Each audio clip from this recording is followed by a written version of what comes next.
Hello and welcome to the Glow Up Method. This is the place where we talk things all personal development, personal growth, living this life that we are proud of. So, like you individually, are you living a life that makes you proud? That's the thing here. That's what we are striving for. Hi, my name is Natasha, and I am so excited to be here with you today. So, today is the day after Thanksgiving. And I woke up this morning and yesterday was just so busy and there was just this heaviness going into the day. I had spent a lot of time even in my therapy, the sessions before, trying to make this decision on, do I invite my soon to be now ex, which is still like really weird to say, but do I invite him over? What is it I want to do? And again, it was always my dream. It was always my desire to have this like uncoupling that looked so pretty and beautiful, and the family could still gather together and have these beautiful holidays together, and we would just all live happily, unhappily together again. And I really did want that. I really did want that for my kids. And again, I didn't anticipate all of the emotions, all of the things, not having a freaking heater 2 days before. And I just didn't anticipate all the things. And I really came to the place where I decided as a unit, this is all of our home. We did not kick him out, and he chose to leave. Consequences of his leaving means he's not here every day. And that hurts. That sucks. That sucks for all of us in lots of different ways and for lots of different reasons, him included. However, it is my belief that if somebody he is now in a relationship with would have invited him or been with, it would not have been a worry of his to be here. And to be quite fair, if in the future he's with somebody, the priority is not going to be here again. It's going to be in the creation of this new life he's creating. He has a new life. He has a new home. He has new passwords and new devices and new things that no longer are a part of this home. He's made it abundantly clear. He is going to do what is legally required of him to do here and help out as long as he has to, which is not very long. And that's all he has to do.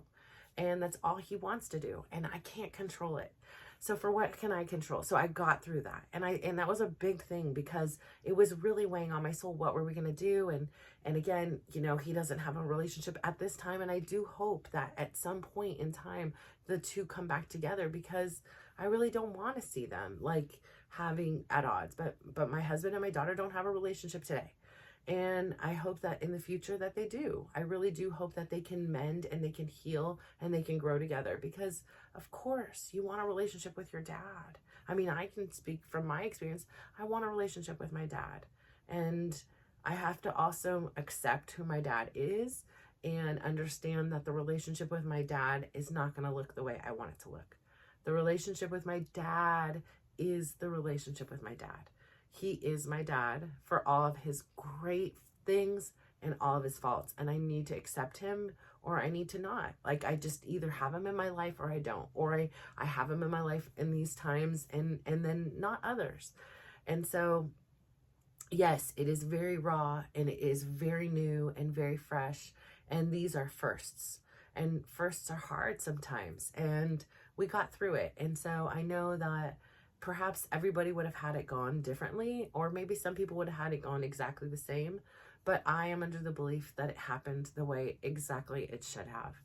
And so I say all that to say, I laid here this morning kind of, just really just trying to just kind of rest and honor where I was at in that moment. And I really was not thinking like a why me in the sense of like, why is this happening? And I've been there. I've done that so many times within my life. Like, why is it so many things? But just kind of like laying there this quiet morning and reflecting back to everything that's transpired just even since the month of October. And I started thinking about how I had this excitement to go on a cruise because I never did. But then there was also apprehension. And, I also was under like like that's when my back like really took a like crazy turn. So I was under a lot of pain and I was really pushing through because I was like, oh, I'll rest on the cruise.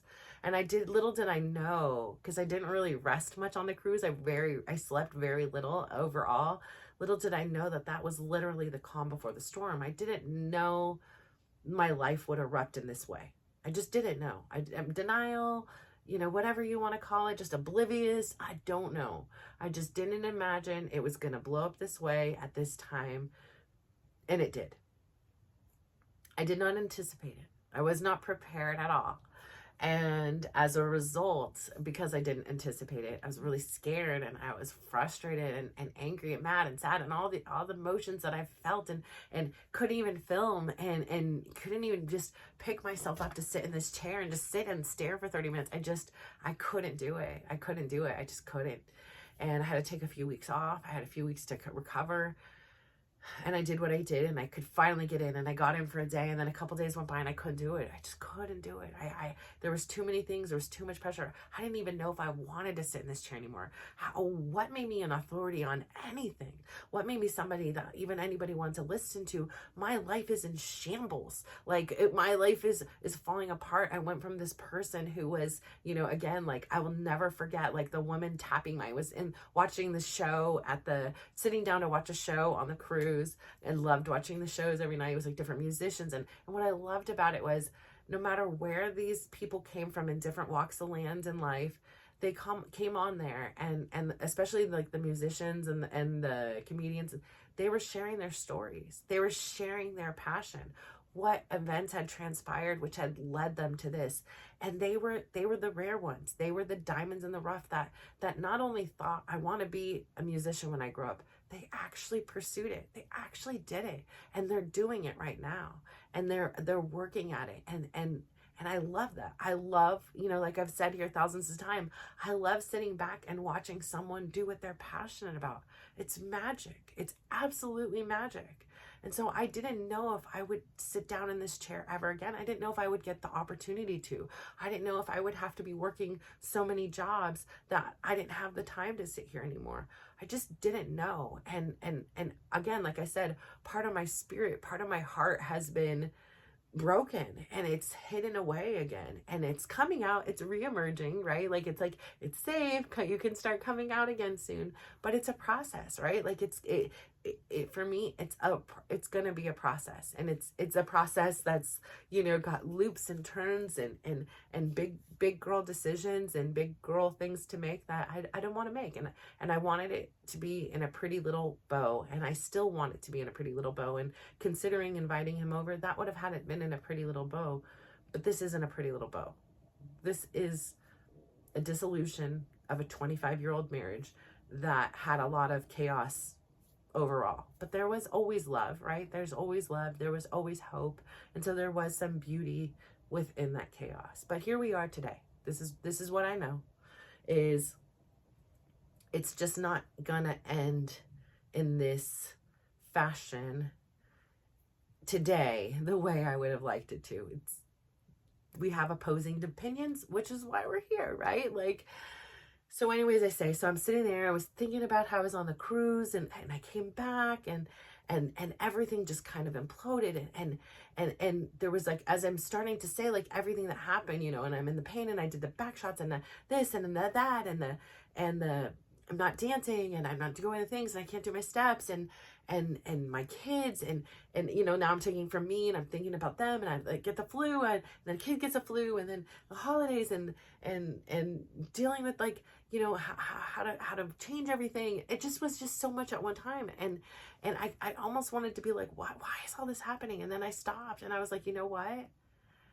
The question is why?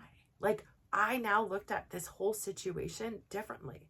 I looked at it with curiosity. What is the lesson here? What am I supposed to be learning from all this? Not why is it happening? It's wait a minute, where is the lesson?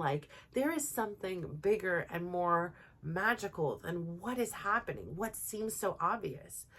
And so what I really, really came to was this. I went to move and my glutes hurt and my hammies hurt and my quads hurt because here's the thing. I had started going back to the gym this week slowly. I only went to a few classes. I had to pick and choose. So instead of doing my normal menu and plethora, I have to be conscientious of which ones are going to take the most gas, which ones hurt my body the most. I have to think of a lot of things, which ones take just too much time, and energy that I need to be focusing someplace else. So I need to be very intentional and strategic about the ones I take.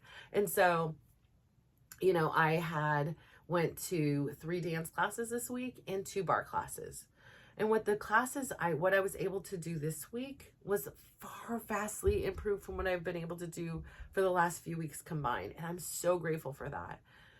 I did notice at the end of the last class, it was like, okay, my body was kind of like, you're going a little bit too much too far. But I wanted to go back to everything hurt. Everything hurt. And as I was doing my bar class, I was really being slow and intentional. I'm a person, I tell you, patience isn't my number one quality over here. I have to have multiple Post-its to remind me. My kids remind me all the time. Patience is power. So some things I have patience for, but others, like I have patience to be like, I understand. It's going to take years to lose over 100 pounds. Sign me up. I'm ready. I'm in for this challenge. I can do this. I'm patient in that aspect. I did not think that I was going to change overnight. I did not, wasn't discouraged and forced myself to like wonky diets and workouts and things like that just beat myself up and made me want to quit and fail and gain 10 more pounds. Like, no, I have patience in some things. However, like in a lot of things, I am so in this rush to get things done and fill like so many lifetimes into my one small lifetime, like just keep going and doing and doing and doing. Like there isn't time for patience. It's like I have to be in a hurry. I have to hurry up and get there, hurry up. And that even times like when I dance and when I do my bar things, everything is very big and strong and fast and hard. And, like even it just has this like energy, like we're quickly getting to the next move and things like that. But this week I've had to really slow down. I've been forced to, right? You're sick, you're injured still. I still have my foot. It's much, much, much, much improved. I can't even I don't even want to complain because I'm so grateful for where it is, but it's still nowhere near normal, right?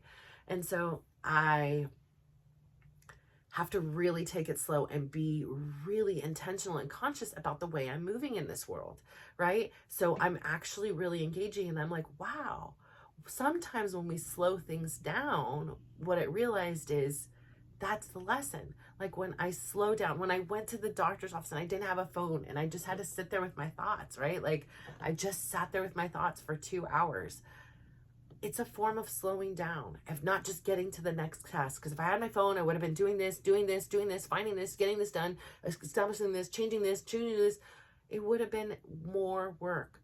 But the rest, the slowing down, the being intentional with the movements and the decisions, I found I had greater gains than when I just bust through it, right? Like when I'm moving through and I'm moving with muscle memory and momentum, I'm not really being intentional about what I'm doing. And that's a lot like life. Like when I'm hurrying from one thing to another, hurrying from one of the problems, hurrying from one of my emotions from another, one of the feelings I'm feeling, I'm not really getting everything I'm supposed to be getting out of it, right? Like I am losing part of the lesson.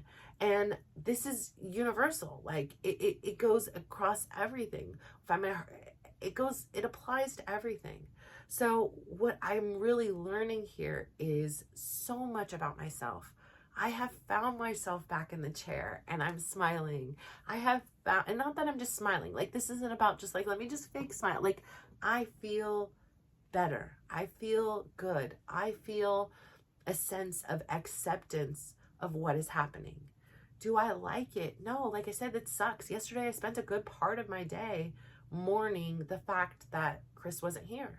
I spent a good part of my day. I mean, I tried to put on thankful playlists, like I said, and it might as well have been a mantra to break up. And I was like, I'm just going to take it as a universe sign right now. Like, I'm just going to go with it. And I went through the gamut of things and, basting the turkey was something we did together, talking in the kitchen on Thanksgiving. We'd kind of be goofy every once in a while.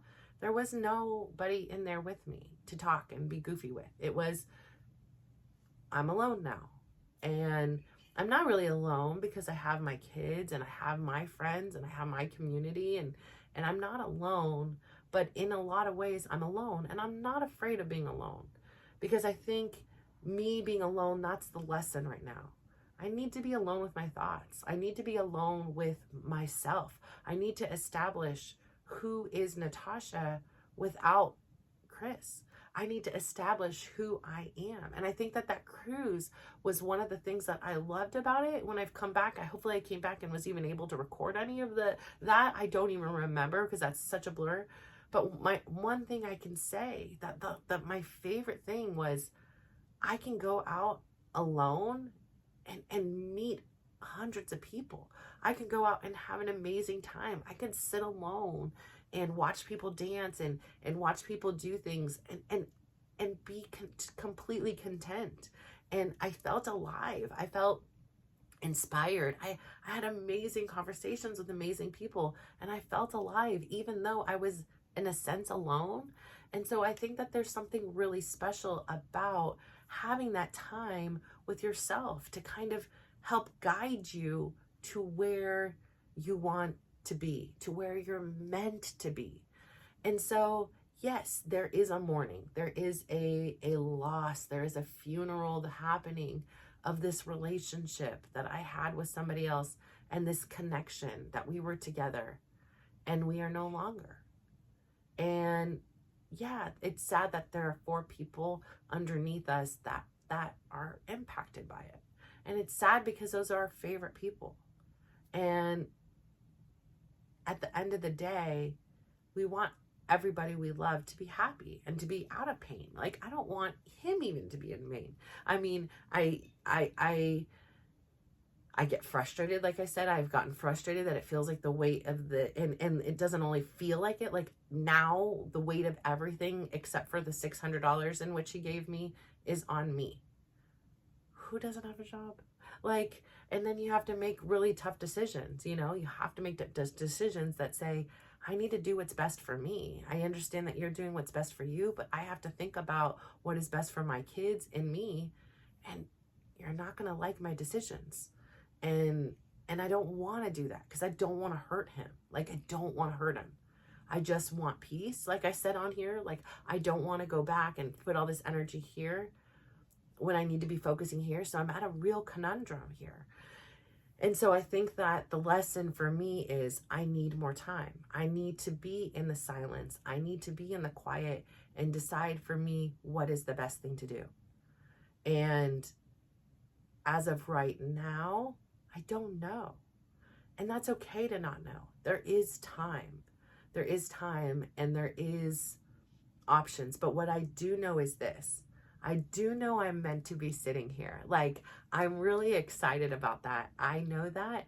And as things start to wind down from this like big chaos and the new normal sets in, and all those minutes that I was wondering about him and why he didn't care, I know what's best for me. What I need to do for me, and I need to go ghost mode. I need to move on. In a sense, Chris is dead to me. And not in a mean way. He will always be the father of my kids. He will always be, there'll be communication in regards to the kids. But he, like he said the other day, has relinquished, that responsibility from me, that he is no longer my problem to worry about. And this is true. And I know that doesn't mean my kids will always be understanding of my position or my point of view. And that's okay. They're entitled to have theirs. That's their dad, and I am their mom. They are entitled to have their opinions. But I think the best thing for me to do for me personally, for my healing, is to just simply not care anymore. And as somebody who is literally all she knows is caregiving and caring, it's really, really hard. It's really unfathomable. But it is a challenge I need to accept. I need to figure out this life without him. He is figuring out this life without me.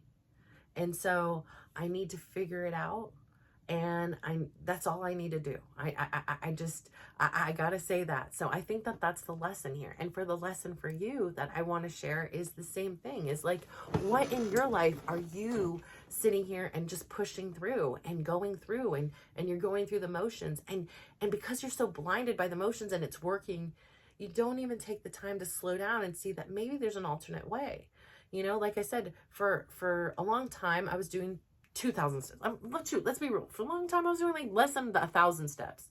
And I went to 2,000, I went to 4,000, I slowly went up. And then the next thing you know, at one point I was doing like 30,000 steps a day. I'm like, this is taking like 3 hours of my life minimum. Like, I don't have like this much disposable time in my life. I mean, if I want to be like some fitness guru, then yeah, I've got this, but I'm not being a fitness guru. I'm just trying to be me over here. And then I brought it down to like 20,000, and I brought it down to 15. And I thought 15, that was a healthy place for me. I was able to still eat. Like, I was healthy. I was really liking that number. But then my son was injured. He wanted to start walking, and I would often already hit the 15, and then we would go for our walk. And next thing you knew, I was back at 20,000 steps minimum a day. And so this became the challenge. And so having this injury, having this experience with Chris has taught me I don't need to go that hard. Like, I don't need to go 20,000 steps a day. 10,000 is fine. That's what I'm doing right now. I am so grateful for that, because there were days, like I said on here, I couldn't even do those. I was in too much pain. There was absolutely zero chance. And so I think for me, the important thing is to find the balance. And sometimes we get knocked off, out of balance. Like, my life is out of balance right now. But when it's out of balance, we can see, oh, wait a minute. Like, it seemed like this was really working for me. It seemed like 20,000, but it just, with my body in the condition it is right now, it's not enough. It's not enough. It's not enough. It is way too much. And so, what is it you're doing in your life that's just way too much? Are you worrying about somebody else? Are you overworking? Are you spending too much time, on a relationship that isn't serving you, that is potentially toxic? Is it, what is it you're doing? Are you, spending your time, whatever it is, like something that it's not in alignment with what you want to be and who you want to be.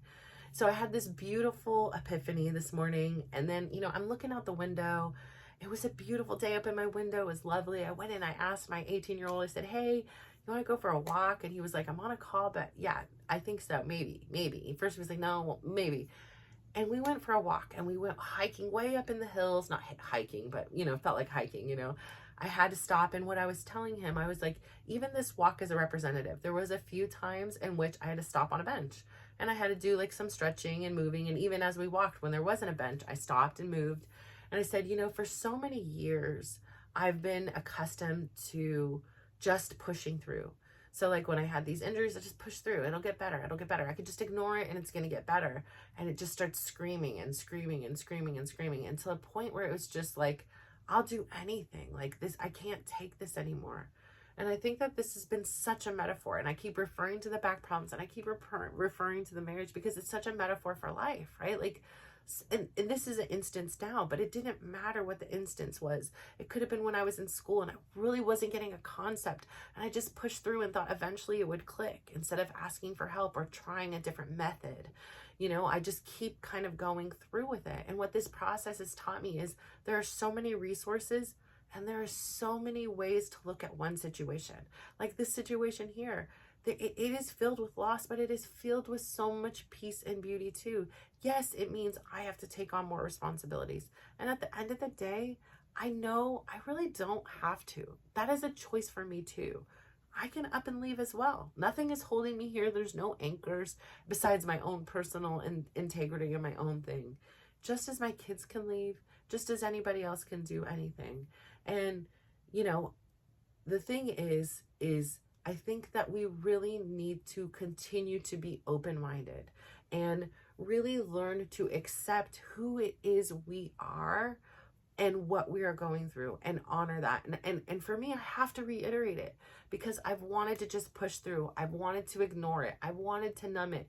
I have done that for so many years, and that contributed to why I was so just empty inside. I was so sad and unseen and felt just so unloving of myself even.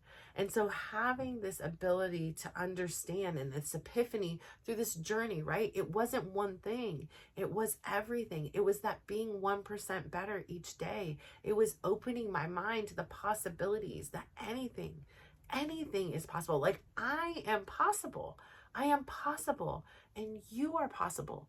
I know. I mean, yes, you can sit here and if you want to look at things negatively, like used to tell my kids, I can't is a bad word in this house. And they're like, well, I can't just jump and then end up at the moon. And yeah, if we want to find those one outlier things, those 1% of weird things you can't do that you wouldn't want to do that you're or maybe you would, but you know, they're just not in the realm of things. Like if you want to find those, you can. But if you spend just as much energy finding all the things that you can do and being grateful for what you can. Like I think about that young man nearly every single day that, you know, his life was abruptly changed. He is, you know, as far as the last I've heard, like a quadriplegic. And so, you know, I think about the fact that there were so many days that he needed a machine to breathe for him. And I sat today at one point on the bench and I'm like, this is a blessing. This is a gift. I can breathe. I can breathe. Like that seems like such a, like, you know, whatever. Yeah, everybody can do that. But at the end of the day, no. Like my uncle could breathe until he couldn't. And then he's gone. You know, you can only go a few seconds or minutes, I think it is, without air. And it's such a gift that we just take for granted. And I think if in the midst of chaos, if we find all these things that are going right, like, yes, there are a few things in the scheme of life that are going wrong, but there's so much going right. Like the sky isn't falling. There's nothing, you know, catastrophic happening outside my door. My family is safe. They have food on the table. You know, like I get the luxury to sit here in this chair and talk with you. And I get this unique opportunity to see where I was, you know, back in March right now. And I can see my growth and I can see my like there's days that I'm like, she looks so happy. Like, oh my gosh, like I'm rooting for me. And that's such a turntable, right? Because for so long, I wasn't rooting for me. I was almost rooting against me. I had this notion that I deserved to be punished, or I deserved consequences, or I deserved to be hurt. And for what? Like, what did I do that was so bad that led to me to believe I didn't deserve love? Even as simple as the love from myself. Even if no one else on this world really didn't love me, at least why couldn't I love me? And so understanding that all of that love I sought from everybody else, I had it all along. It was in here. And everything else is just a bonus and a cherry on top. That has given me the power.